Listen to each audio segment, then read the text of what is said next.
Welcome to the Dynasty Roundtable podcast featuring myself and my co-host Matt Babich. We're helping you build that dynasty, and tonight on the show, very special show tonight, we have the executives, Cody Carpentier and Matty Kiwoom.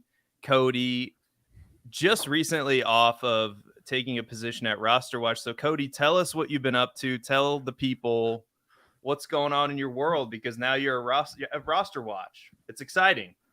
I didn't go far. I didn't go far. I'm at roster watch right now, and that's the move. So right now we're just working on the ultimate draft cheat sheet, getting that thing all spiced up. We're on Sirius XM every Saturday and Sunday from 3 to 5, and working on some podcasts, working on mock drafting during the week, and honestly, we're just getting lined up for the training camp tour coming up in late July and early August. I'm going to be hitting, a half dozen to a dozen training camps, and I'm excited about that. So that's where we're looking right now. We're starting to look at the 2024 class and things like that. So just getting warmed up. Awesome. How many training camps are you going to, and which ones do you know? Right now, I'm looking at 7 of them, but I'm not gonna. Well, Carolina and Atlanta are pretty much for sure, and the rest of them, they're just kind of, we're trying to create a tour list to make the dates work and all that stuff, and trying to go when the goal is to go see these teams. Like if you want to go to Atlanta, you want to go when they have another team in town for practice, right? So it's joint practice. You can get the most realistic looks. That's the goal. So we're just kind of in the building phase of the schedule. We're still about a month out from the hot season in training camp. So that's about what we're doing right now. Nice.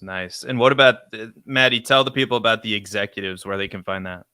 Well, www.patreon.com/the executives. Cody and myself, an episode or 2 a week. We got Tiger's Trade Show, the Executive Show. He just dropped his Dynasty rankings. We got our Cornerstone rankings. We got a whole lot going on over there. So tap into that. We got some Dynasty leagues. We got the Savage League that I'm in, and then we have the Executives 1. But, I mean, Scott Fishbowl is going on. We got the Dynasty Roundtable startup going on. But when those things are done, I might start itching to get into another one. So if you want to join the Executives League, go ahead and either get into the Discord, throw us a subscription on Patreon, and then we'll get you in one of those leagues. Nice. All right. So we are in this Dynasty startup. Go do all those things, by the way, because I am a Patreon member of the Executives, and it's well worth the money. Is Matt Babich? Are you as well, Matt? Matt Babich. I was just about to shout him out because he just joined this week too. I appreciate you, Matt. Yes, sir. All right. Now we're gonna all know each other's tendencies in drafting. We're gonna have to do another one. Let's go. Scouting the competition. Yeah. So go do that, because it's 2 for the price of 1. I can't believe you guys don't have like 1,000 people. Maybe you do. I don't know, but it's Cody and Matty are some of the best Dynasty players out there for sure. And we're going to talk about it right now, because I'm going to bring this up.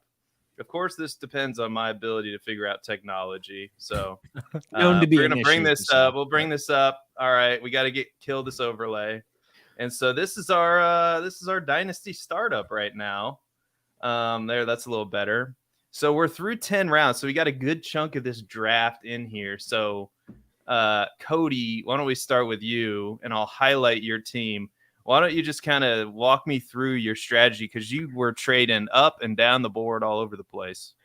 I'm actually gonna defer this because I'm trying to get my shit checked off just so that I can make these 2 selections right here. I'm gonna defer this to Matt. Yeah, Cody's on the clock. That's right. You're on the clock right now. You got 2 picks. I'm gonna defer my opportunity to Matty for a minute. No, why don't you defer your opportunity to draft? Trade me the pick. And then I can make the pick, and you can go ahead and talk about your roster, Mr. Deferral. All right, what's the trade then, huh? It's on the board. I sent it to you. Oh, I declined that already. That's not good. That's not good radio, Matty. What's the trade offer? The trade is a 24-second and a startup pick. I mean, you guys have seen this offer probably 7 times each. I will not stop until someone makes this trade with me. Everyone in this league, Matt, your dad has declined me, and he is the nicest man, because he pleasantly just gets back to me and says, Matty, listen, I can't do this right now. I want to make a pick. I say, thank you, Sam, every single time, but I keep peppering him another offer. So, Sam, if you're in the chat, I see you are in the chat. Mr. Babich. If it gets back to you, my guy's on the board. I'm gonna send it to you again. All right, okay, so we have trade offers going down on live on the show. Cody is on the clock. I didn't even really think about this. Cody, you have like 3 of the next 4 picks, actually. So you might be making some selections live on air. I was gonna say, you guys don't think I timed out on purpose, do you? He definitely didn't. He didn't. Okay. Well, he did. It's a 9-hour clock. He didn't. He had 17 picks in this corner. He did not time out on purpose. It was negligence, sheer negligence. Sheer negligence. I will attest to that. That's you're not wrong. All right. All right. So Cody, think about your pick. I'll talk about my team. He made it. Okay. So now Cody, you trade me. Let's do this. Let's do it now. You've made enough picks. Let's make the trade. What are we talking? You got a 2nd round pick and what else? And I'll send you, I don't know, 17th rounder or something like that. Give it back to you. I mean, a 2nd round pick. We're talking about your 8th guy that you've taken in the last 2 rounds. I mean, come on, ain't nothing. Let me get my guy here on Dynasty Roundtable. That's interesting. That's interesting. Oh, he's gonna ponder it. Actually, I think I'll take Alvin Kamara. I just cornered the New Orleans backfield, and I got Kendra and Kamara now. So our boy DeRay 25 is on the clock, and then I'm back up with your pick, Matty. Yeah, that's when you could trade me. Maybe. That's when you trade me. All right, so that was the team. Yeah. So, wow, Juju only here on the Dynasty Roundtable, ladies and gentlemen, with the trade negotiations and the back-to-back picks for Cody Carpentier. So, talk us through this team, Cody. Like we start wide receiver heavy. You kind of waited on quarterback. Trey Lance. That pick to me was, I don't know if it was a shocking pick with some of the quarterbacks left on the board. It's certainly a lot of upside there. So talk us through your strategy. I definitely didn't want to wait for Lance, but the hands I was dealt with, how I navigated this and the values I felt with Swift and Samuel and Dobbins falling to there. Matty decided to jump in there and get Brandon Ayuk. And at that point I was looking at his roster and my roster, and I was thinking, well, I don't think he's going to go quarterback here. So I took the 3 talented players in Samuel, Swift, and Dobbins, and then I just Lance and Pickett were sitting there, and I just honestly, what was there? Carr, Purdy, Rodgers, Stafford, Levis. Levis is a guy at 10-10 he just went that I was actually looking at to get on this turn. That was why I have all these picks right here. I think I got 4 picks now out of 6 in this turn. So Levis was one of the guys I wanted, and obviously Kendra. But Lance and Pickett, not my favorite duo at quarterback in Superflex for sure. I need to add a couple more. I definitely am more positive and trustworthy of the Lance situation than a lot of people are. Never been big on Pickett, but I think he's going to be just fine as a QB2. I'm really just pushing a lot of chips in on Lance in this situation itself. Obviously, by the build, top end at wide receiver, hit a couple running backs, and come back around with the rookie and the older vet in the same backfield. That's kind of how it's built. I got to add a couple more quarterbacks at the bottom line, but I think as far as balance goes, I feel balanced here. Mayer is young, but Mayer's got all the talent in the world. Going to add another couple tight ends there, but I feel good at running back and receiver, and that's what I'm focused on in this draft so far. Yeah, for sure. Like I remember when you took Mayer there, I had the next, I think, 3 picks in a row. And if you wouldn't have taken Mayer, I would have taken Mayer because one of my picks was Sam Laporta. So especially in a format like this where it's 2 points per tight end premium, it's 2 points per tight end reception league. Getting a tight end like Mayer's big. And Matty, I'm going to highlight your team now. Why don't you talk us through, like, because you've been like sending trade offers like every goddamn hour. It's a good thing. Like I appreciate, like, because the worst thing, and I think everybody can agree, is a league where nobody is sending any offers at all. So I'd rather have somebody sending a ton of offers than nothing going on. So talk us through your team, Matty.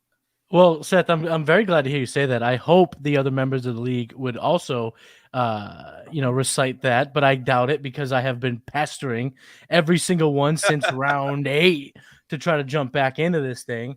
But I've done a number of startups this year, and what I've kind of gathered is you want to draft. I mean, you want to make your trades early, set the market.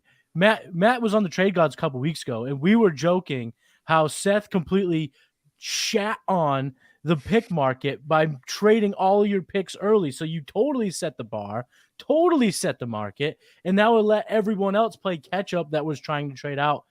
So that's what you want to do. You want to trade early and often because it gets hard late because people start seeing their team come together. People believe that, their builds are coming the way that they were hoping they would. And then they're a little bit less likely to trade. But, I'm going to keep pestering at it. I'm going to keep trying.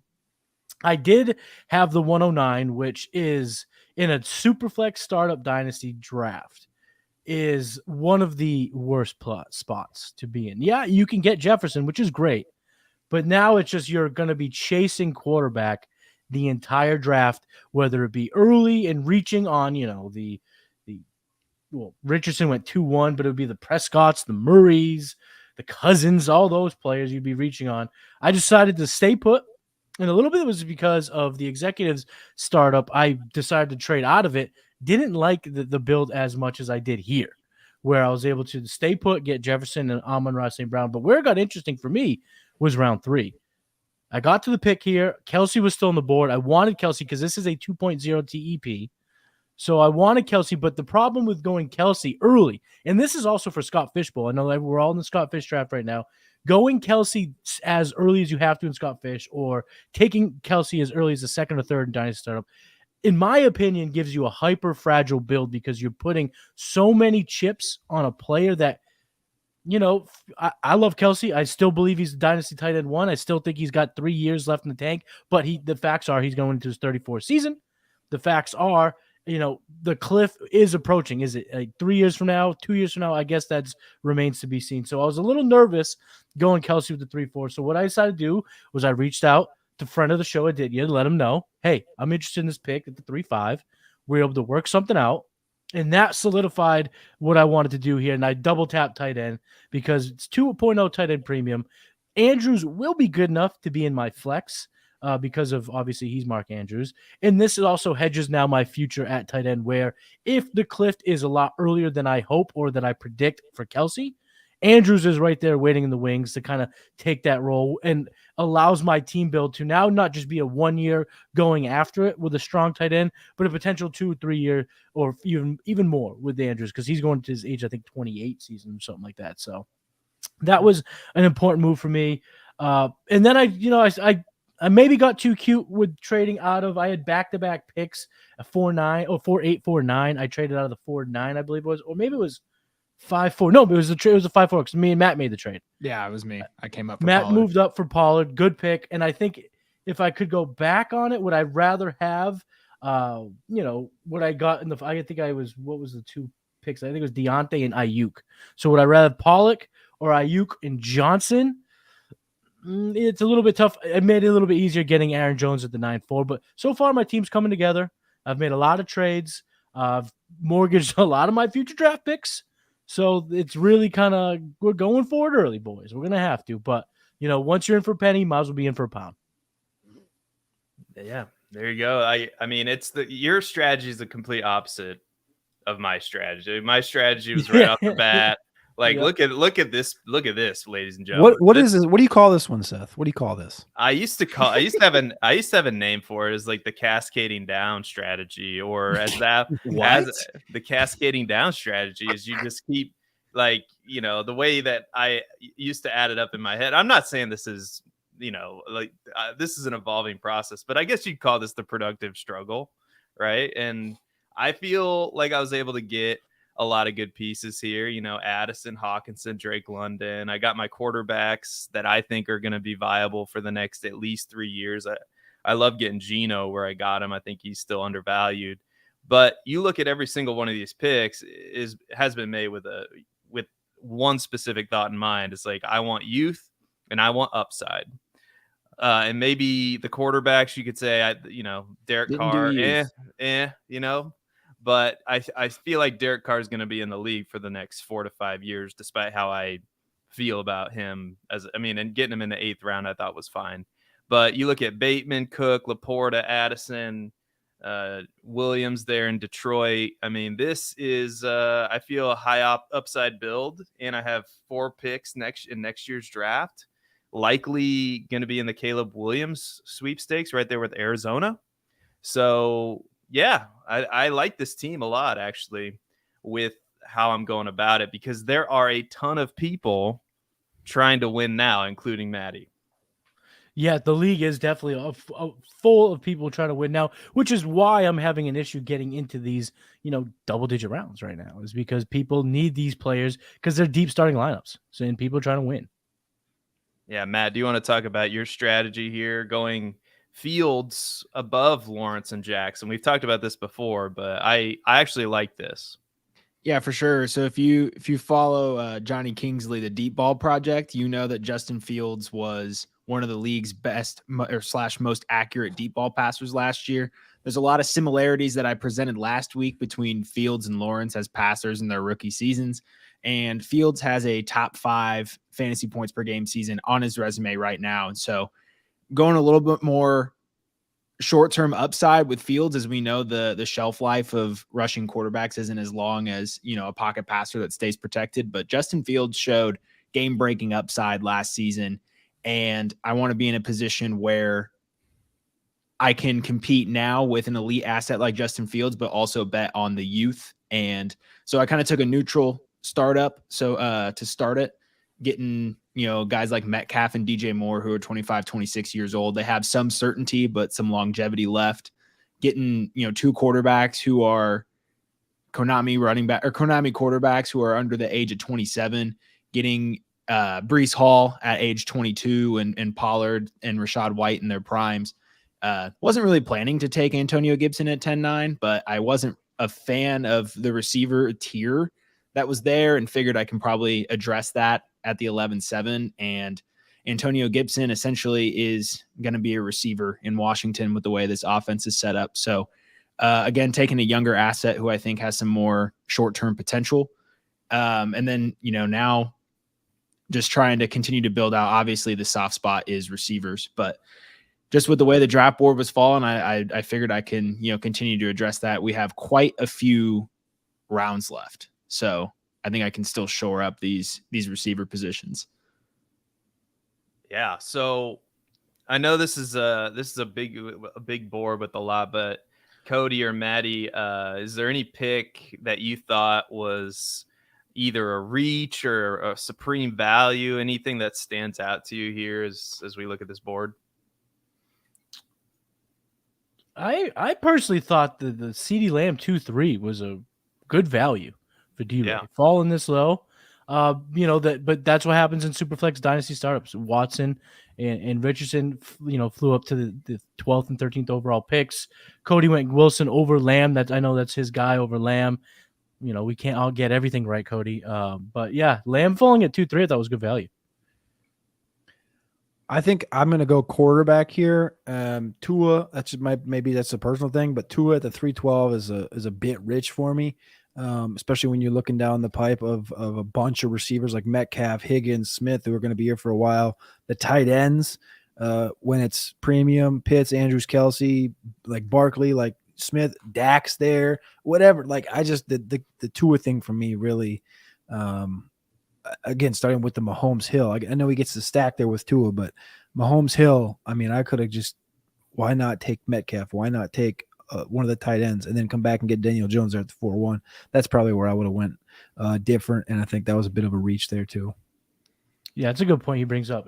Double tapping the quarterback when you're trying to win now with those 2 first pieces feels like a move that's going to keep you it's going to hold you back a little bit. He's in the sweet spot of like all of that young / median aged talent. And it's just like, I feel like that's when, Jug obviously starts at 1, he gets Patty Mack and then he comes back, get Hill. Hill's got 2-3 years left in him. So as he says, why not go more in that direction instead of, just playing the insurance game and double tapping quarterback? I just don't get that.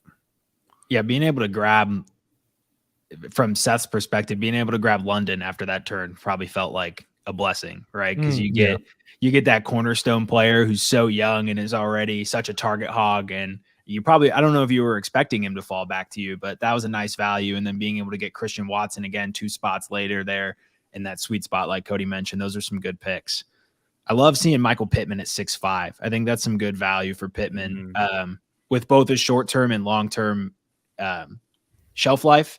And you got Anthony Richardson, if his quarterback's going the 2-1, if he's truly the quarterback 10 in Dynasty, then Pittman is probably not the receiver 30 or 25, wherever he's being drafted at. So that's good value on Pittman there. Absolutely. And big shout out to Sam. I like what he's doing here with his squad, because if things go right, he can win right away. But if they don't, you got Goff to sell off, Stroud, Herbert, and a bunch of youth. Shout out to Sam in that flexible build so far. Mr. Babich killing it. Yeah, shout out to the chat too. We got multiple members of the league in the chat, including Gerard Dean, who he says this is gonna cover us up. He says, I'm open to hearing guys destroy his team. I honestly think like we this is a pretty responsible league. Like this is a player profiler listeners league, so I feel everybody in here is pretty sharp. But do we want to? I mean, he doesn't have a second quarterback yet. It kind of waited on a tight end. He's got Watson over there. Yeah, he's got Deshaun. Oh, Watson. Okay, he traded with me. Good point. Big question mark was David Montgomery in the 9th instead of a receiver. Yeah, Lockett there would have been nice with what he's building. Yeah, I agree with that for sure. Yeah, I think that was just overkill. Even like Mixon, it was just like almost overkill after how he started it. Yeah, and he's got Henry. He's got so much running back depth to take on a risk like Joe Mixon. Seems like it could have been better money spent elsewhere. Yeah. I agree. It's a little running back heavy, but I mean, you have Josh Allen, and I think Deshaun Watson's going to bounce back this year. And you probably have to make a trade because this looks to be a win now team too. So I would be looking to make a move for a wide receiver potentially. You don't have to make it now, but I would be dipping my toe in that water for sure. So that is our Dynasty Roundtable startup draft. I feel like we have a lot of good, sharp people in here. I think everybody's kind of happy. I've talked with a few other people that are in this league. I think everybody's pretty happy with their team. So anyway, guys, guess what I just did in the league? Guess what I just did? Did you make a trade? Did you make a trade? No, but I did send the round 2 offer to D-Ray again. I thought you were gonna say no, but I did save a bunch of money on my car insurance last week or something like that. I thought I'm glad you didn't say that because that would have. I thought he was gonna. We would have brought back fully. I thought he was gonna go totally unrelated. So we have a. Is this a new game that we play, Matt? Is this a new game that we play? We've been through. I mean, we're pretty much done right now. We've been through all the positional groups. So we started with running backs and we made our way to quarterbacks here. But the people got to know these close ADP situations when you're on the clock. It's very difficult. There's a lot of players with ambiguous situations that are close together. So let's break down 3 quarterbacks and their current situations and whether or not we're buying or selling in Dynasty. So Matty, why don't you start us off by breaking down Kyler Murray? Right now, I think he's a buy at QB 11. Whether you have to wait the whole season or not, I still think he's a buy. Even including last year, even though it was short, he only played 11 games. He's been a top 7 quarterback on a points per game basis. He's been very accurate his entire career, including last year where he was 2nd in accuracy rating and true completion percentage. And if the Cardinals were to suck, go for Caleb and trade him, that might be good for Kyler Murray. That would be a better situation than this kind of nothing franchise right now that doesn't have a whole lot of talent and isn't going to win a whole lot of football games in the near future. So regardless of the team that he's on, I think that Kyler Murray is a buy because this time next year, we might be right back thinking he's, QB 6, QB 7. You can get him at QB 11 right now. What do you think, Cody? What are your thoughts on Kyler Murray? I think I'm borderline. I'm kind of in the same shoe. I have him at QB 12 in Dynasty. I think I'd probably start buying him in the latter part of camp when it's looking like, he may not play all year. Some people right now are in the conversation of like, oh, he might come back week 9, week 10, week 11, whatever. I don't think this team is going to be anywhere near a place where it's going to be, hey, Kyler, come back and play for this 1-7 football team. So I think you're going to hit a spot where it's going to be like, yeah, he's out for the entire year. And then I think that's when I start buying him, because I think he's properly placed right now as far as kind of where I have him ranked, and he's still just about to be 26 years old and things like that. I'm content with where he's at right now. I'll wait and I'll buy him when I feel that the floor completely drops out. Yeah, I think I'm higher on him than consensus, but not that much higher. And I like that a lot, because that's kind of my strategy with CJ Stroud and Bryce Young, is I feel like not so much in our draft, but as a whole, as the dynasty community, I feel like they're just super high on those guys. And I'm not saying that, Bryce Young and CJ Stroud aren't going to be solid, but just taking them where they're going right now, I could foresee each one of those quarterbacks having a rocky rookie year. But Kyler Murray, yeah, I mean, he's finished no lower than quarterback 7 in fantasy points per game over the last 3 years. And now some people might say, oh, like he's always injured. But if you really look at it, he's not. I mean, he's been dinged up towards the end of the season. And then there's the whole murkiness of the future. Like, he might not be with the Arizona Cardinals next year if they land that number 1 overall pick. But I think that's a big if, considering what his contract is. And he's only, like you said, he's only 26 years old. I think this is a guy I want to buy, but I also want to see how the market shifts, because I could definitely see if he doesn't play at all this year, people are going to sour on him and his value is going to go down. And that is where you want to strike. Yeah, absolutely. When you're trading for him, that's a completely, different conversation you have to have about the market and where his value is going to go. When you're in a startup draft and you're looking at different quarterbacks on the clock, obviously you're weighing different positions as well. When he becomes that quarterback 11 in a startup draft and he starts falling because of, his lack of availability this year, teams want to win now in startup drafts, so they're avoiding a guy who might be missing the entire season. I'm looking to hit the button on Kyler Murray, as you saw in the draft where I did hit the button on Kyler Murray. He's going to be a starter next year. There is a world where he starts this year. It may not be as likely as we want to think, but look, he's a talented passer. He's a talented rusher. And if he doesn't play this season, then he's going to be like a year and a half out of injury when he comes back to football. And so it's going to be really good for his knee and his long-term health overall, having such a long recovery period, getting able to get to truly 100%. So when we look at the quarterback tier that he's in, depending on your build, I'm in on Kyler Murray. I don't like some of the younger quarterbacks in that tier either. And we'll discuss some of them, coming up. I don't, it's hard for me to imagine a world too where Kyler Murray, like, think about some of the teams that are going to need quarterback. You hear Minnesota is not happy with Kirk Cousins. What if Desmond Ritter's no good? Those are a couple of situations where you go, oh my God, that seems like a perfect. I mean, it's hard to imagine his situation, I don't know, being any worse than it is in Arizona currently. I mean, am I off? Do you think I'm off base there? But that's kind of where my head's at too. And so that's why I feel it's more of a safer investment than you think. And if you're buying Kyler Murray even now, but I also kind of want to see what happens this year, because I don't really think there's much incentive for him to play. So no, there's not. Yeah. You're also looking at next year, like if he's in Arizona and they have projected now 2 top 5 picks, like literally you're looking at Marvin Harrison in the DeAndre Hopkins role, and you're looking at another tackle to fit in there. Like that's a much different looking offense with Rondale, Trey McBride, whoever ends up being the running back at that time, like Marvin Harrison, like It's kind of like Hopkins is out. Okay, cool. We got 21-year-old son of a Hall of Famer. Like, you know what I'm saying? Like, right. I think there's still avenues for the upside. Obviously, he's almost 26 years old. It's coming off the ACL, and he'll be at that point next year. He'll be 18 months post-op, and that's we just said that Dr. David Chow on Sirius last weekend talking about Odell Beckham. Odell Beckham's now 18 months post-op, and he's like Odell Beckham's 100 right now. So Kyler Murray with the rushing upside. Like, I think there is going to be a window.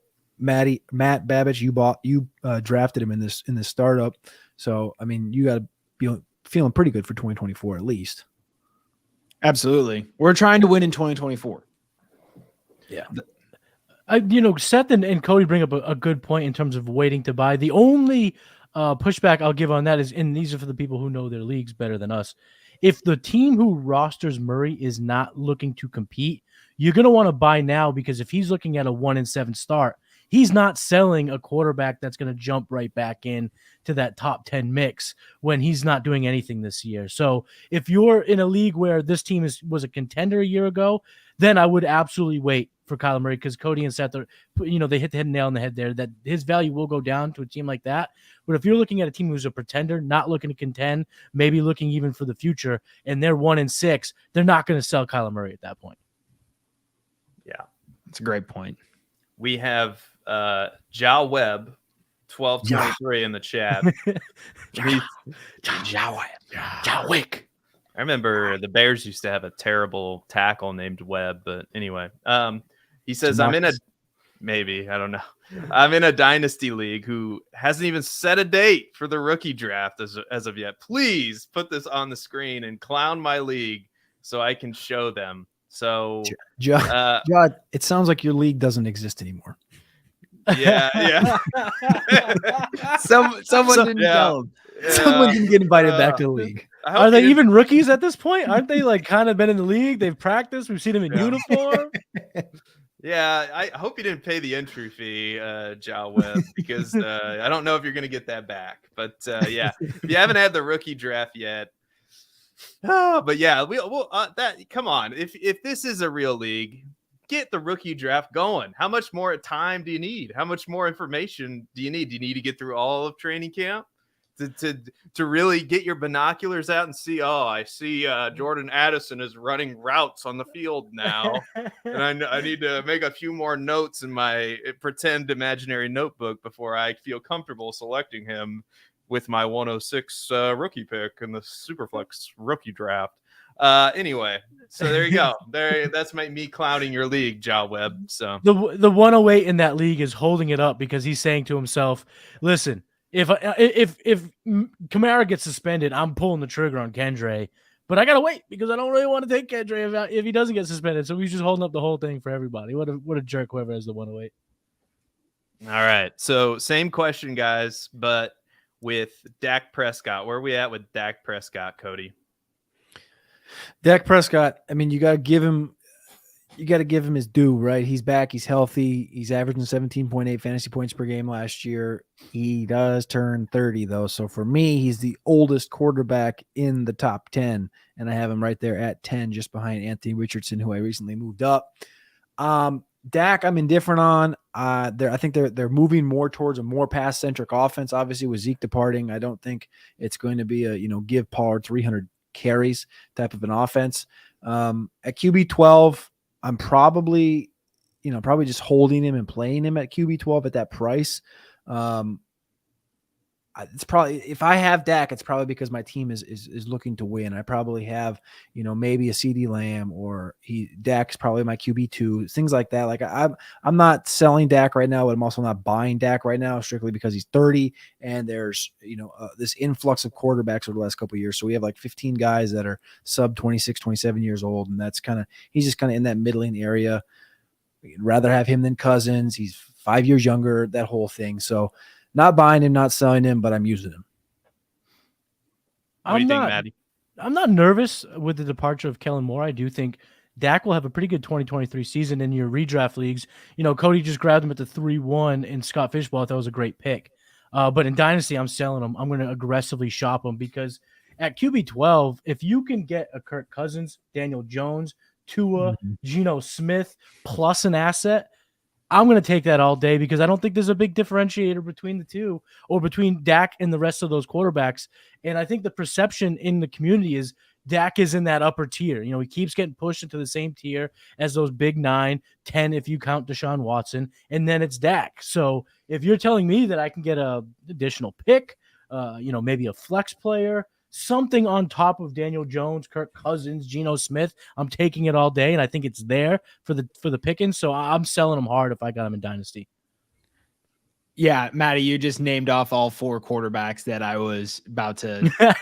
You got the same name, Yeah, we got the same mind today, baby. Same Let's wavelength when it comes to Dak Prescott. I mean, if I'm win now, with the value of Cousins to a Daniel Jones, you can get Geno Smith right now in exchange for Dak. That's a huge positional advantage. And then when you think of, if you're rebuilding or neutral, you're not wanting a 30-year-old quarterback on your roster. You're going to want somebody who has a better balance of short-term production and expected lifespan, like Tua, Daniel Jones, or even taking a shot on Stroud or Bryce Young. So Dak Prescott in Dynasty, I'm out at QB 12. Short term, I don't even know if he's going to be the guy in redraft this offseason. I know, with Cody, it's a great point that they are not going to give Tony Pollard 300 carries. It's just not the type of offense you can sustain. But their aggression towards being vocal about focusing on the run game just oozes. They're going to make poor situational play calling in the middle of this season. So I don't trust the play calling around Dak Prescott. They lost his second best receiver in Dalton Schultz, replaced him with a 30-year-old Brandon Cooks. Michael Gallup is now hitting that 18-month post-op mark. Maybe he still got it. Maybe he's washed. We don't really know. So we're looking at a very neutral situation compared to last season where he finished QB 13. And so I think he's pretty accurately priced, but I'd rather take the value elsewhere. Yeah, Dak is a conundrum for me because right now I haven't finished my Dynasty rankings yet. But I thought this is the year where I'm just going to sit down and do it and think about it very carefully. And I've gotten to maybe the top 35, 40 done. And I'm sitting there and I'll just let everybody know that I have Kyler Murray, Dak, Richardson, and Daniel Jones ranked back to back. And I'm really wondering if I need to push Dak down a little bit further than that, to be honest. Yeah, I think you can make a good, strong case that you should. But Dak's pretty safe. I mean, he's probably going to be around for a bit, and he's got really good weapons in CeeDee Lamb, Brandon Cooks, Tony Pollard. Dak.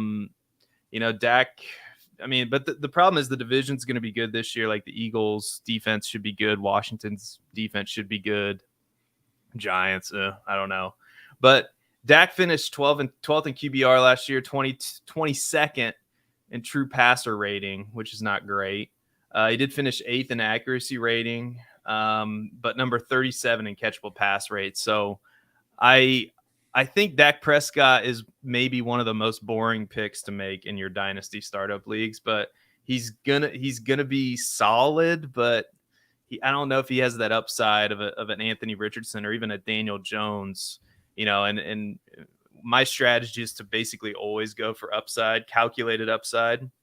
And so I probably should think about sliding him down a little bit further.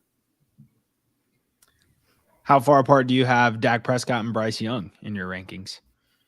I haven't even ranked Young yet. I have, but I'll just tell you, Bryce Young and CJ Stroud are further down the list right now. So yep. So that's also kind of baking in the fact that I think they're gonna have rough season. Like I don't think if they finish, I mean, quarterback?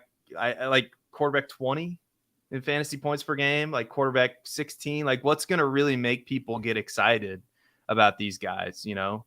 I just don't really see a world where it's like, oh my God, CJ Stroud, he finished as the quarterback 6 in fantasy points per game in Houston.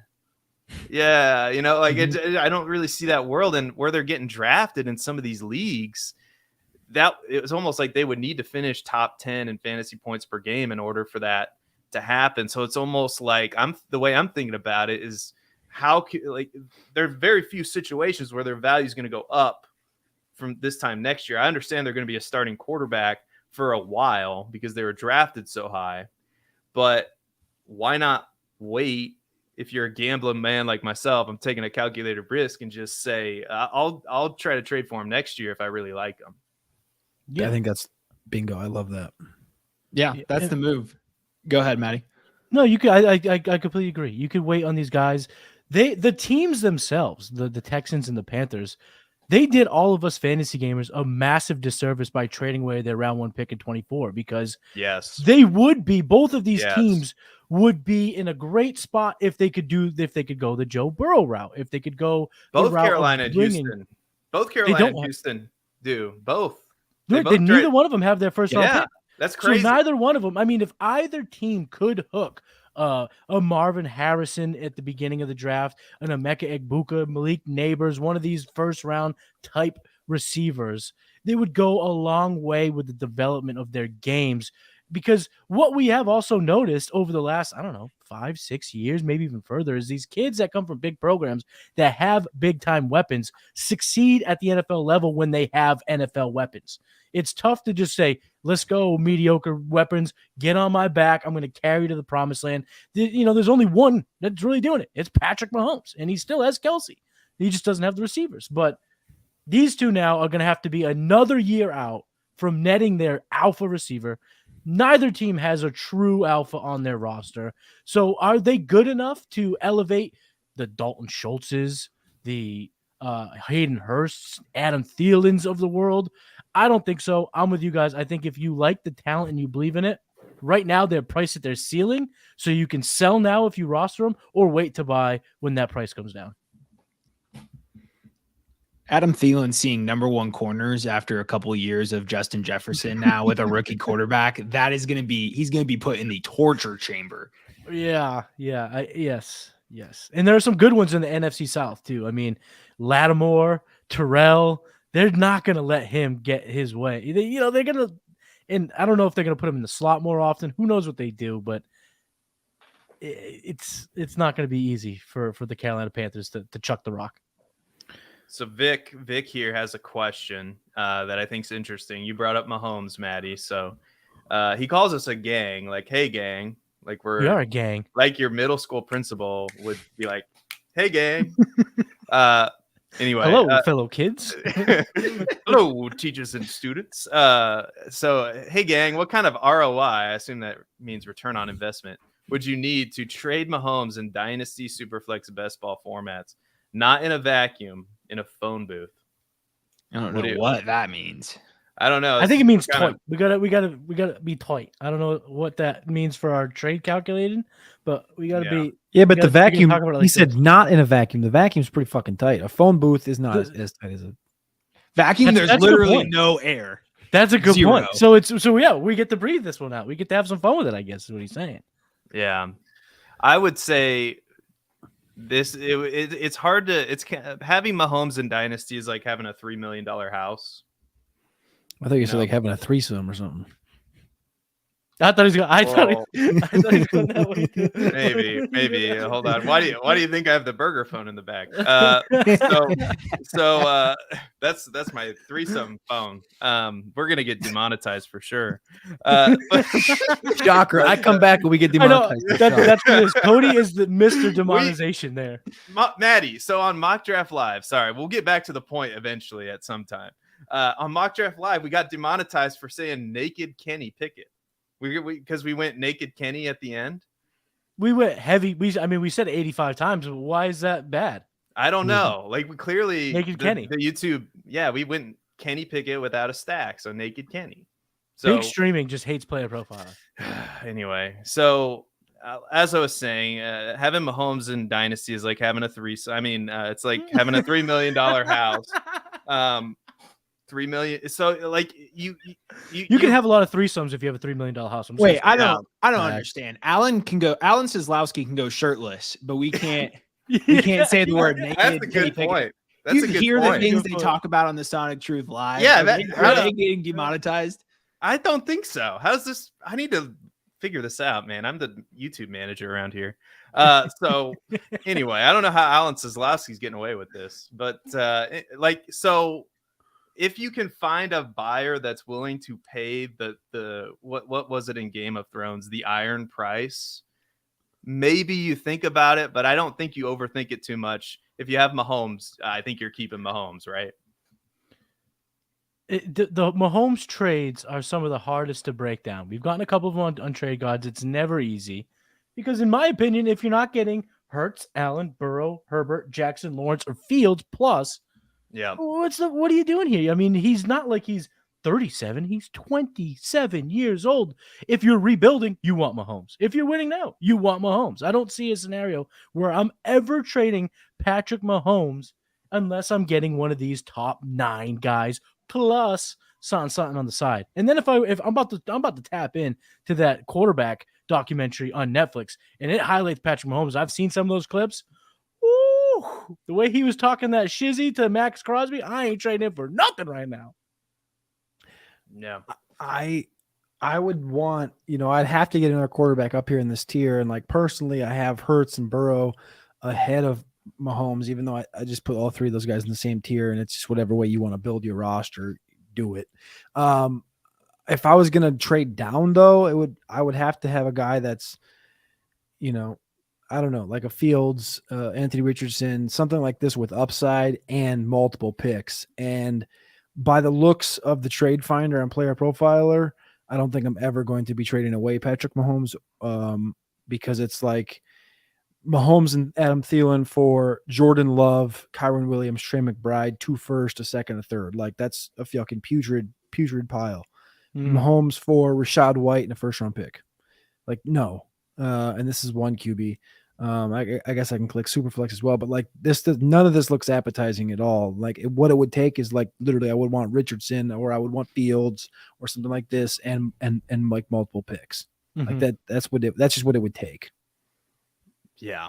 No, I'm right there with you.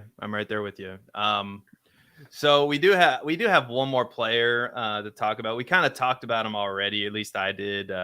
Bryce Young. So where do we see Bryce Young fitting in with these other 2 quarterbacks that we've talked about? We kind of already talked about it. So Cody, any final thoughts on Bryce Young? Bryce Young, you asked earlier or I think maybe Matt asked where he's at in reference to Dak. I have Dak at 10, Bryce at 16. Bryce and CJ are back to back. And I really, what are we looking for here? Why is he not ranked higher type of situation? You mentioned it earlier. There's the weaponry missing in Carolina, the weaponry missing in Houston. And for me, there's no rushing upside. He's still only 21, just about to be 22 years old. And when I just look at that top 12, or even I guess you could just say top 14, everybody in front of him, that next tier in front's Russ, Kirk. Russ and Kirk have a immense amount of weapons around them. Kyler Murray's there. Deshaun Watson's still 28 years old. Like it just gets these young guys with tons of talent, big breakouts that we've seen all over. It's like there's no way that you can put a Bryce or CJ up any higher. So yeah, I think I'm just holding pat here at like what is it, quarterback 15, 16. Where'd you have the ADP at 13? So I guess if people are paying a premium for Bryce, I would sell him. I'm not really buying Bryce right now. It's just not my archetype at quarterback to chase, I guess, in Dynasty would be my thing. I want that rushing guy or I want the big 6'5", 225 pound quarterback type of situation. But we've talked about Bryce Young and his size and all that stuff forever. I think the talent is there, but again, the weaponry is just missing. Like you said, what's the upside? Is he quarterback 16 to 20 in points per game? Maybe.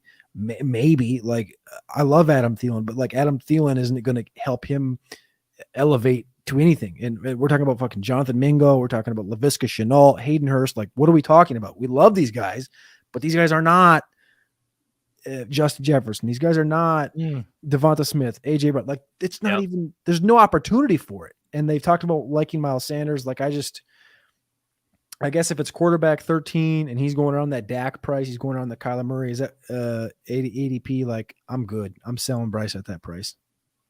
Yeah, and he's not in a division that's really going to project to shoot out all that much either. So a dead division. Dead division. Yeah, that's a good point.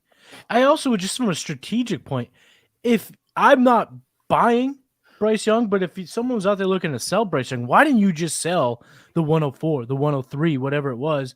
Because that value I would think would be a little bit higher than Bryce Young is now. People now see the roster, see the weapons, see the outlook, and they probably have soured a bit. Whereas that 103, that 104, it's that gift that hasn't been opened yet. You probably could have got a better return at that point than you could now. Matt Babich, final thoughts? Yeah, I think it's just surprising that this is FFPC ADP. It's kind of shocking that this is where the FFPC community is on Bryce Young right now. Yeah, no, exactly. I think Bryce Young being QB 10, ranked ahead of Deshaun Watson, Kyler Murray, Dak Prescott, Daniel Jones is just a bit rich for my blood. I think the quarterback 15 or 16 range is about where he should be. So I'm right in lockstep with Cody. We do have to run a quick, informative segment with our partners at the FFPC, but don't go anywhere because we have some more Dynasty content with the executives right after this. Hey, people always ask me, what's the World Series of Fantasy? What's the Super Bowl of Fantasy? And it's easy. It's the FFPC. Their signature Players Championship has a $6 million prize pool, and their best ball leagues start in February.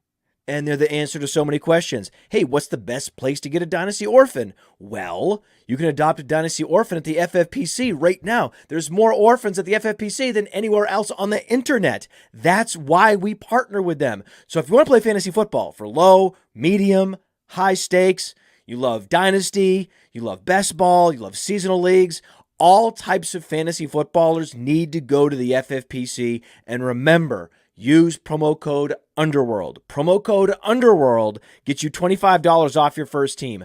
Promo code Underworld, $25 off your first team, no matter what the format is, at the FFPC. Go get it. All right, go check out the FFPC now. Also, go check out the Executives Patreon. On that page, you can find Cody's Dynasty rankings that just dropped. And based on the show I hear Matty Kiwoom is going to be dropping a little response to some of these rankings. So I went ahead and reached out to him and prepped 2 names that Matty and Cody differ on in Dynasty. And so each of them are going to give their takes, and then Seth and I are going to determine who we think, won the argument, whose side we're taking. So who should we start with? Cody, let's start with Javonte Williams. Where you got him and why? I think he actually might be frozen. That's what a hilarious face for him to freeze on. All right. I know, that is good. That is good. Hilarious. Either that, he's the best mime that we've ever seen. I know that could be a possibility too. But if for the podcast audience, I just want to describe this. Okay, his cheeks are sucked in, kind of like those girls who do those Instagram photos. Duck lips. Yes. Duck lips. Yeah, duck lips. He was doing that probably in response to Matt Babich's question, right? And he was like, "Ooh, the question or the whatever," but it froze right at that moment. So it was awesome, and I don't know if we could have hoped for anything better, to be honest. Listen, if you're gonna have to freeze out, that's the face you want to see. Something you could laugh at later. Something that's really funny. You know what I mean? That's pretty solid.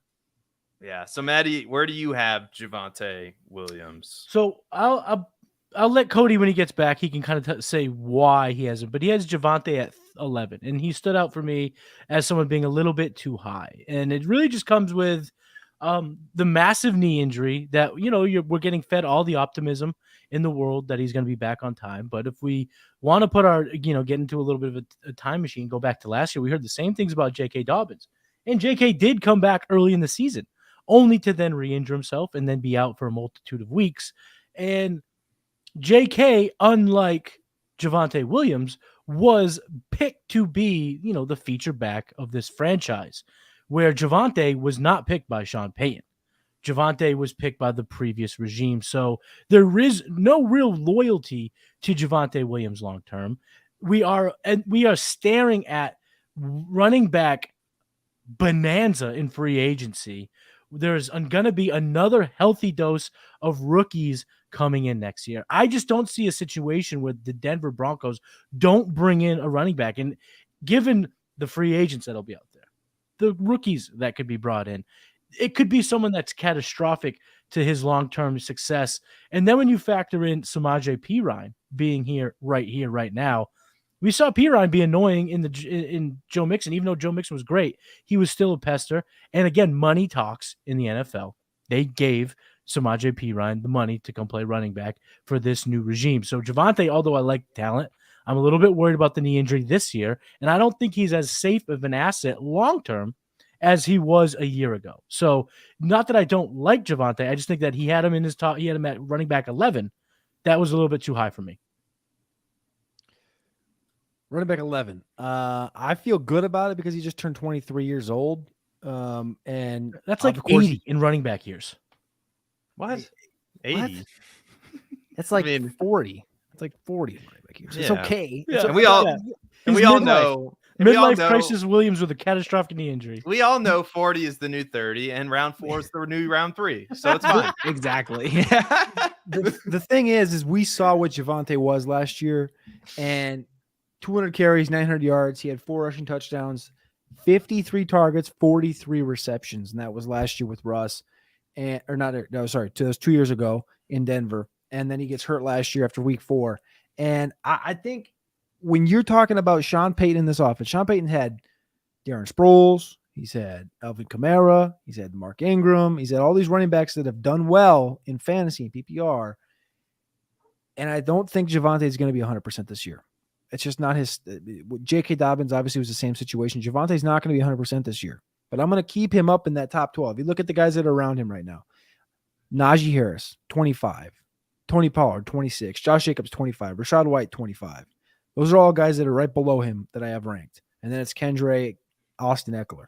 Javonte is still going to sit up there. We've seen it on the field. We've seen it on the wax. We've seen Sean Payton play these running backs in positions to excel in fantasy. So 24.1 years old, we're going to get Javonte in year 4 with Russell Wilson and Sean Payton, weaponry around him, Dulcich, Judy, Marvin Mims. I'm going to be content having him on most of my rosters in Dynasty because of really the price tag currently and people's unwillingness to just stay patient with him. So I'm going to keep him up there. I feel good about having him at 11 because I'm never probably going to push him any higher. Maybe I'll push him a spot or 2 higher, depending on what we see from ETN and Dobbins this year, and Swift. But I'm content with where he's at. I understand the questions with Samaje.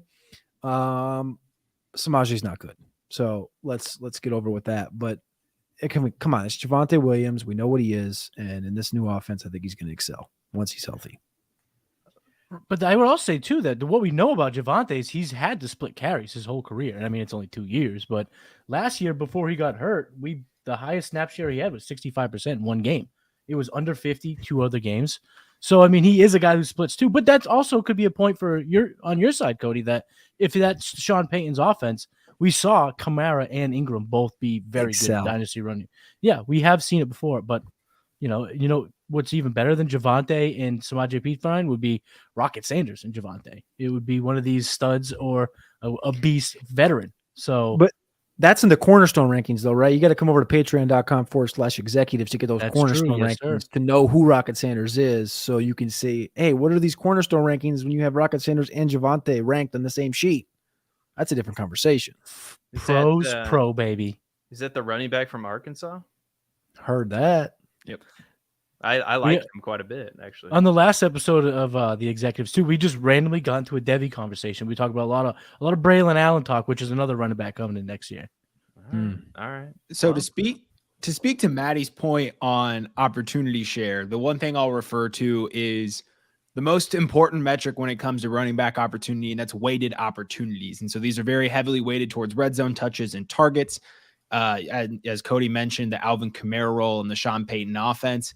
Javonte Williams was number 13 in total weighted opportunities as a rookie, 12.1 per game, and then upped that to 16 per game in his 4-game sample. So and that's still with a 56% opportunity 56% opportunity share and 53% snap share. So he doesn't need to be a guy who's always on the field to be that dude. And he was killing it in terms of, fantasy points per game to start the season. And he broke out last season. They had some random affinity towards Melvin Gordon that didn't make too much sense, but I'm going to tend to side with Cody on this one. I have Javonte ranked higher than consensus. Seth, what say you? I like Javonte quite a bit. I definitely think I don't know if I'm as high as Cody, but I'm definitely higher than consensus, which, I mean, if I kind of use keep trade cut as my barometer on the pulse of the American dynasty landscape, is keep trade cut for me. And I compare that to PlayerProfiler dynasty rankings. And then, I'm in the process of crafting mine. So he's right sandwiched in between Najee and J.K. Dobbins right now on keep trade cut. I think you could make the argument he should be a little bit higher than that, because he is young, because we know he's efficient, right? He ranked in 2021, he ranked number 6 in yards created, number 7 yards per created per touch. And the run blocking was atrocious that year in Denver. It's number 57 in run block rating. So, and he gets targeted out of the backfield. He's a good pass catcher. So those are traits that I always look for in running back. So the only question mark I have about Javonte, I think the only thing that you could say is, what about the injury? And that's the obvious thing, right? Is how much is he going to play this year? It's very similar to the J.K. Dobbins injury. He's this year's J.K. Dobbins. That's kind of what's out there. And I don't know the answers to those questions. I wish I did, but I'm willing to make a bet on talent always. And I feel like this is a supremely talented player. So while I'm, doing the very, very, what's the word for it?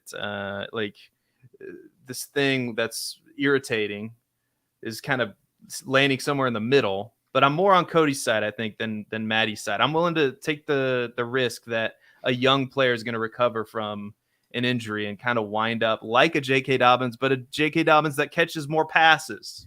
And that's something that I really like. Matty, do you have all 4 of the top 4 guys next year? Braylon, Travion, Trey, Benson, and Raheem Sanders from Arkansas. All 4 of those guys. Would you have all 4 of those guys ahead of Javonte right now? You're going to have to kill 13 seconds while I look it up. They're back to back in your running backs, in your cornerstone. That's why I ask, because for me, it's Ken Walker, Will Shipley, Rocket, Trey Benson, then Kendre. So, and Kenneth Walker for me in Dynasty is 7 and Kendre 16. So it's in between there. And like I said, Javonte's at 11. So I think I would take Shipley over Javonte at this point. Rocket's 20.8. That's such a close one. That's like off the top of your head, you just ripped off Rocket. And that's like, I think they're right. If you were going to combine Dynasty and Cornerstone, put them, because Javonte Williams isn't on the Cornerstone anymore because he's too old. I think he would fit right between Shipley and Raheem Sanders for me. Yeah, I would rather have all 4 of the guys coming out last year, I think, or next year. I think if they were in the same draft class as Javonte, I think they all would have been drafted higher than Javonte. Knowing what we know now, they all have bad seasons. Obviously, that's going to affect their draft grades, but I do like all of them better. And then it's not that I am necessarily nitpicking Javonte as a player. I think he's talented. I like what I've seen from him. I like the pass catching.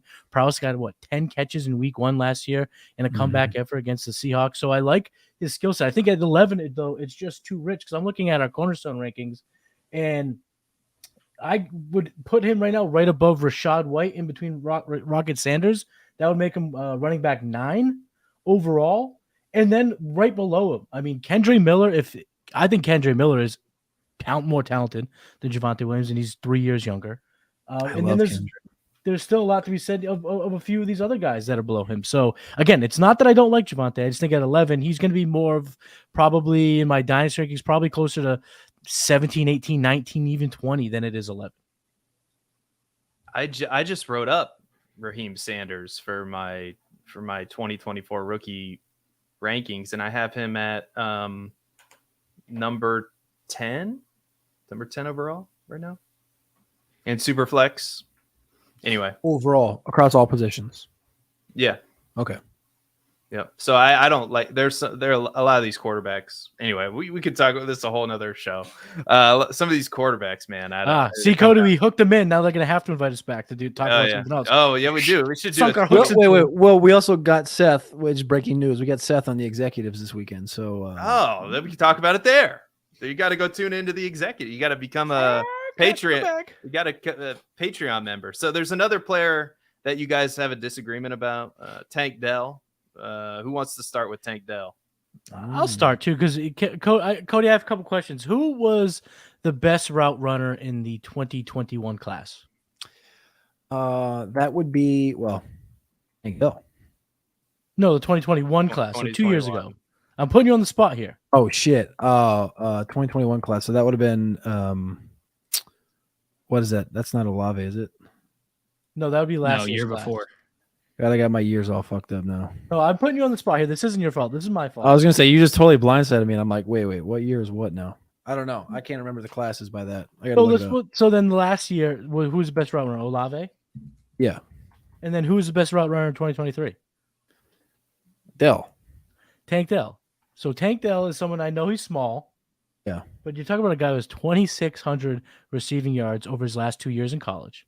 In a wide receiver room that is about as thin as I don't know. What's very thin, guys? What's super thin that's not going to get Paper. Some paper thin. One ply toilet paper. Thin. One ply toilet paper. Way to keep the monetization green, boys. I love it. Well, we've already screwed that up, but it's okay. It's okay. It's all right. Who knows? Maybe the YouTube algorithm favors threesomes and $3 million mansions. I don't know. Yeah, I don't know. That might be a lot of those things going on, dude. There's a lot of those things going on. I wonder if I could come up with a title for the show called Threesomes and $3 million. Three players you need in a $3 million threesome. Just DK Metcalf, just bing, bing, bing, bing. Number 101 in that draft. Mike Gesicki. Three players not to invite to your $3 million threesome.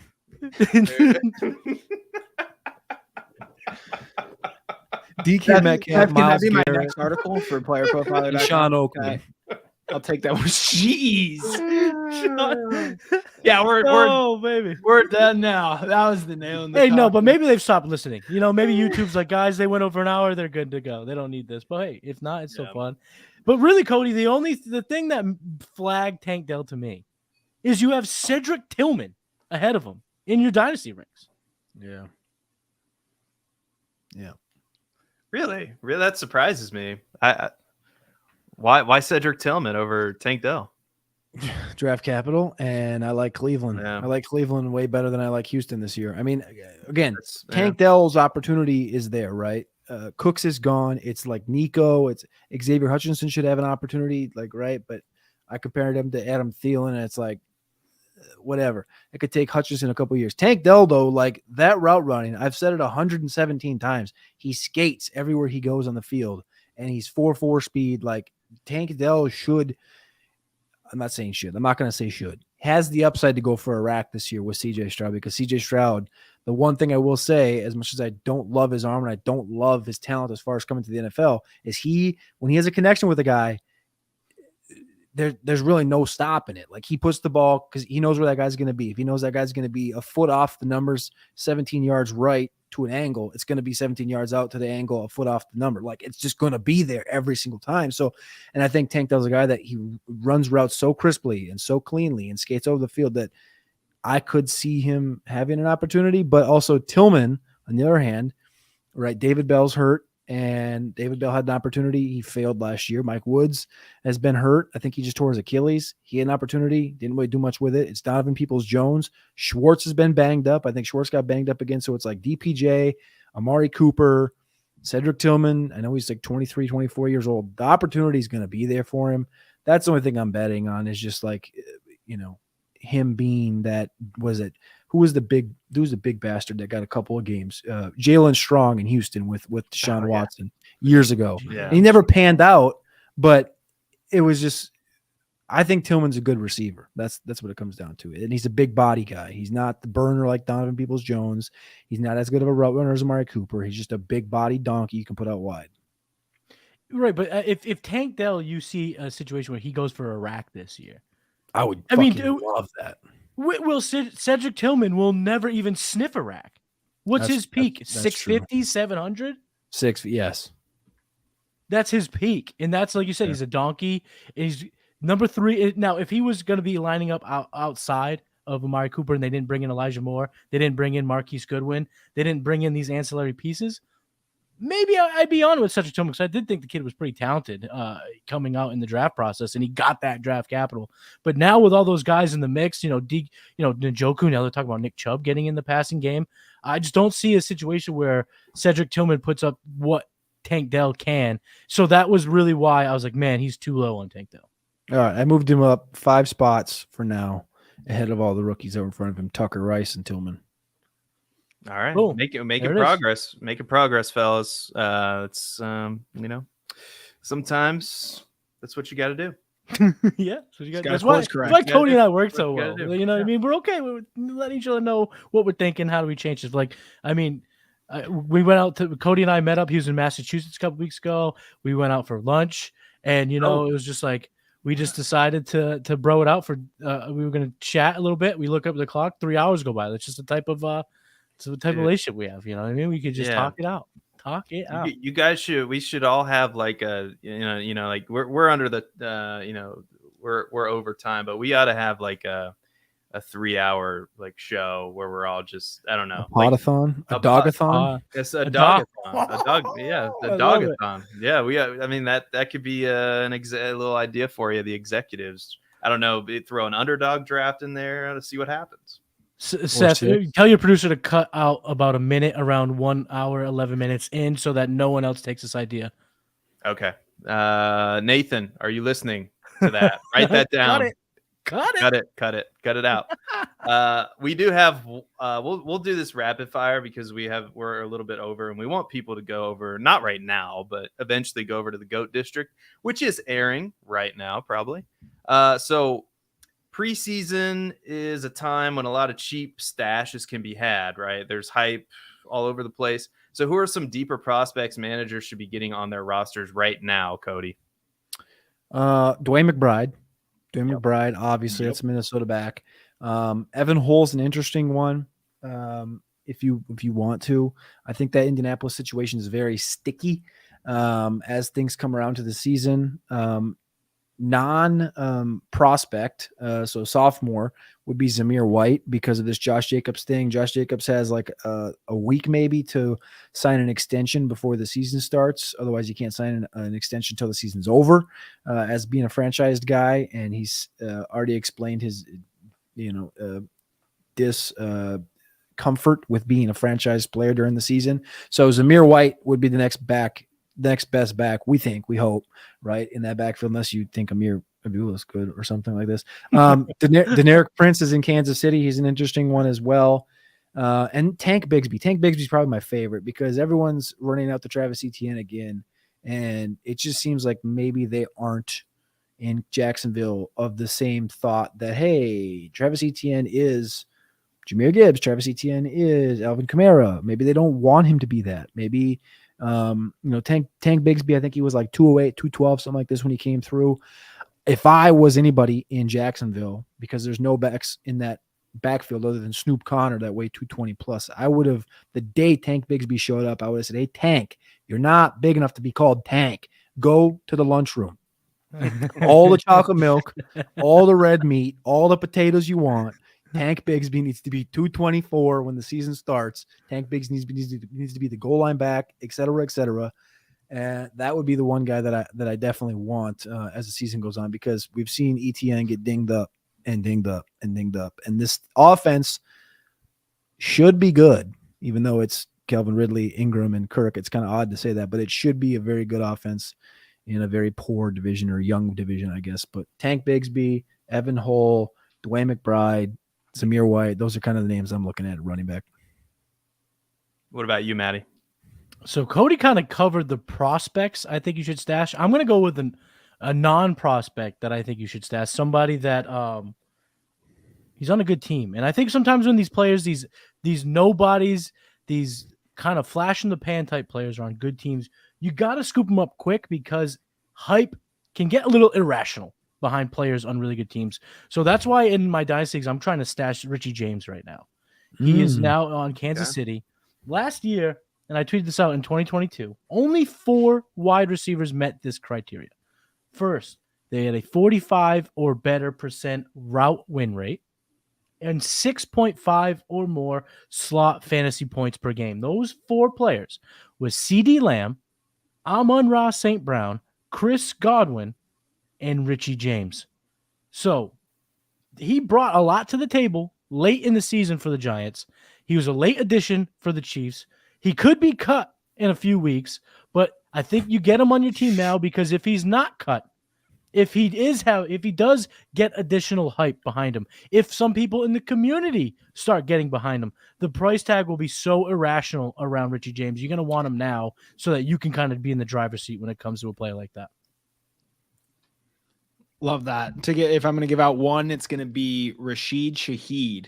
So there's a lot of talk coming from particularly Nick Underhill of the Saints kind of camp or press, whatever you want to call him. So apparently Rashid Shaheed had not really figured out the playbook until about halfway into the season. And from week 12 on, Rashid Shaheed had 62.8 yards per game and Chris Olave had 56.4. I'm not here to tell you that he's better than Chris Olave, but I am here to tell you that he's going to have a significant share in this passing offense. And with his athleticism and his speed, he's a shifty guy. You saw him get, some gimmicky touches similar to what, the Chiefs will give Kadarius Toney. So he's going to have that type of role, but he's a more talented receiver. He's better in the deeper parts of the field. And Michael Thomas is not a guy that moves me these days. And so Shaheed being a UDFA, I think, and being in his second season, still not fully refined. He'll get some preseason snaps most likely. And once the camp videos start coming out and he gets a long touchdown in preseason, his value is going to go up. And it's either going to be when he makes a big play or when we realize MT truly isn't that guy anymore, which we should have already realized, but not everyone has. So I'm getting Rashid Shaheed wherever I can. I love that one. That was on my list as well. For me, I'm very interested, especially in these tight end premium leagues. We all know my feelings toward Aaron Rodgers, but sometimes he does elevate the random Bob Tonyan type tight end. Bob Tonyan. Right. And so my guy, I think that might be on a lot of your waiver wires is Tyler Conklin. And there's a little bit to like here. He was number 8 in targets amongst tight ends, only 87, but, tight ends are, that kind of landscape that we're talking about. But number 14 in target separation, gets separation. I think that's something that Aaron Rodgers is going to like. He was 43 in red zone targets. I could see that changing this year. And, of course, we all know how terrible the quarterback play was in New York. So this is a guy in an offense that gets a quarterback upgrade, maybe not as big of an upgrade as we think, but an upgrade. And I could see this guy being a safety outlet for a guy who, let's face it, Aaron Rodgers is going to need all the help he can get at age 39. He's got a lot of help, but I could see Tyler Conklin being a safety valve for him for sure. So Tyler Conklin's my guy. We had Franz in the chat. Maybe we can drop the link in the show comments after the show. We'll do that so you can find it there. Cody, you look like you have something to say. I got one more receiver because I only did running backs. Okay. I want to give you one receiver that I didn't remember until actually Matt Babich was talking, and he's talking about Michael Thomas in this way of he doesn't really do it for me. I'm going to steal that. Cortland Sutton really doesn't do it for me, and I forgot about this Marvin Mims guy who's wide receiver 70 right now on Underdog, and you just look at the situation. I love it. I have Mims 35th in wide receiver in Dynasty, number 35, wide receiver 35, wide receiver 70 Underdog right now. So Mims is a guy that you bring up Sutton, like Sutton's been banged up What is he? Is he going to last? How long? I don't care. I don't know. And Judy's been getting all the helium on Twitter. Tim Patrick is going in the same area as Marvin Mims. And the one thing we do know about Marvin Mims is that was Sean Payton's first draft pick as a Denver Bronco. And he traded up to get Marvin Mims just like he did to get Brandon Cooks when he was a New Orleans Saints head coach. So I'm going Marvin Mims as a wide receiver that I want to buy before the season starts. Mims. Nice. Very nice. Well, gentlemen, we can't thank you enough for coming on the program. We should do it again. Like you said, you can check me out on the executive show on Sunday, as well as Matty and Cody, where I'm sure who knows what will happen. We might talk about 2024 players, might talk about 2023 players, might talk about 2025 players. You never know what happens. But we'll get you guys out of here with a bold prediction.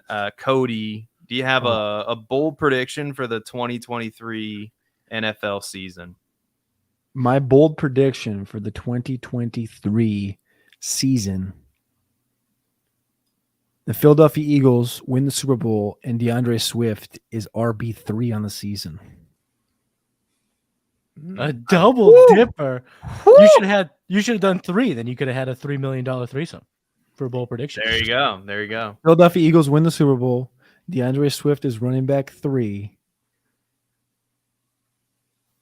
And Jalen Hurts, I don't fuck it. I just butchered the fuck out of it. Nothing. I got nothing. Okay. Just roll with 2. Rashad Penny MVP. Doesn't touch the football. Jalen Hurts MVP. There you go. That's not hot, but that'll take it. We'll add that on there. All right.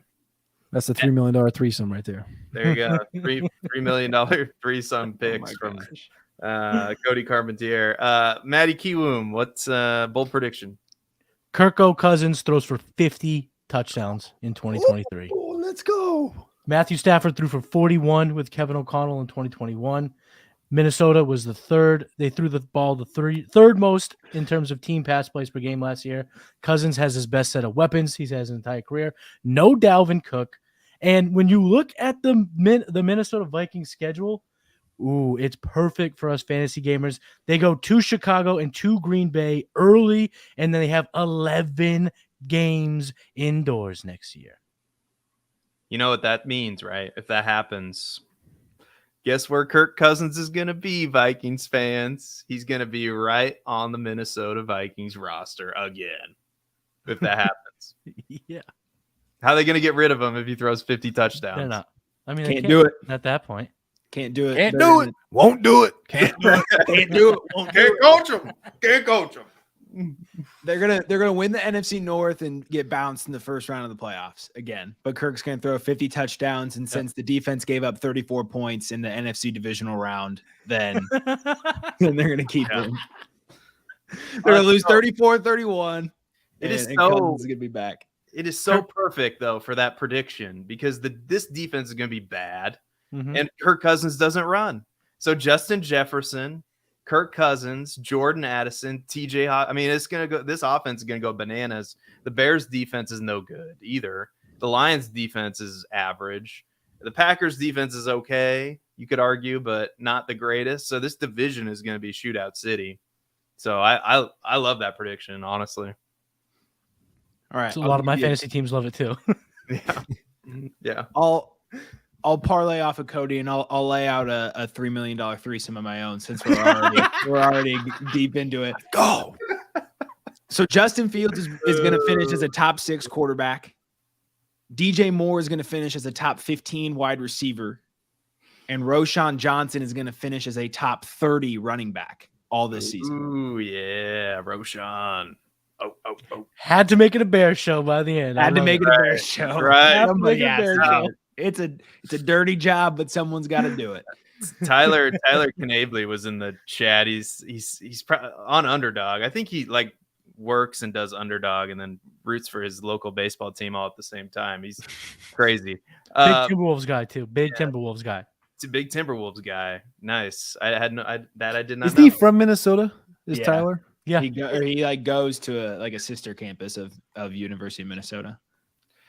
Gotcha. Yeah, Well, I mean, dude, growing up in Minnesota, dude, you're automatically Timberwolves fan, but you got to get over that shit sometime you got to get over that shit. It just it wears out on you. That for me, that was like age 13. I just was like, I've seen too much. I'm done. You got rid of KG? Fuck yeah, I'm done. Wow. Yeah. Well, Tyler said he drafted Fields and DJ Moore just to honor me, which I think is a fantastic stack, by the way. I don't care what the haters say. That's going to be a winning stack. But I don't have a $3 million threesome, but I do have some hate. I think T. Higgins is going to disappoint some people this year because I think, I mean, he might be okay this year, but where he's getting drafted, I think this is going to be the last season he finishes as a top 24 wide receiver in fantasy points per game because I think he's one of those classic receivers who's good, not great, and some team is going to pay him like he's a great receiver, and it's just not going to work out. So that's my theory on T. Higgins, and I think that's one of my top sell candidates, kind of digging into the numbers. I think he benefits from Jamar Chase being there and Joe Burrow being an excellent quarterback. So anyway, is T. Higgins just Cortland Sutton, but on a team with Jamar Chase? When he's out on an island on his own, he seems to struggle. He's slow and big and can't get open. Number 79 in route win rate, to back up your point. Number 58 in target separation. And he doesn't run deep down the field. It's number 50 in ADOT. So what's he good at? I don't know. Just taking on the number 2 cornerback in the offense. Ooh, that was a good one. All right. I'm speechless. Well, go follow the executives on Patreon. Go do that right now. Click the like button. Click the subscribe button. We are way over time, but I think it was worth it. Go watch the GOAT District right now. Fantastic show with some Canadians, JD, and I don't know if Dan Williamson is Canadian. Dan's a Minnesotan. He's from Minnesota too, yeah. Yeah, that's close enough. All right, so thank you everybody for tuning into the show. I will try not to hit an advertisement. I'll try to hit an end screen. And until next time, nobody cares about Aaron Rodgers. We'll see you later. Hey, you like that video? Be sure to subscribe and activate those alerts so you get notified as soon as new videos drop. And be sure to check out PlayerProfiler.com. We have all the tools for you to dominate every type of fantasy league. We have a draft kit, Dynasty Deluxe, data analysis, DFS Dominator, and don't forget the player rankings to rule them all.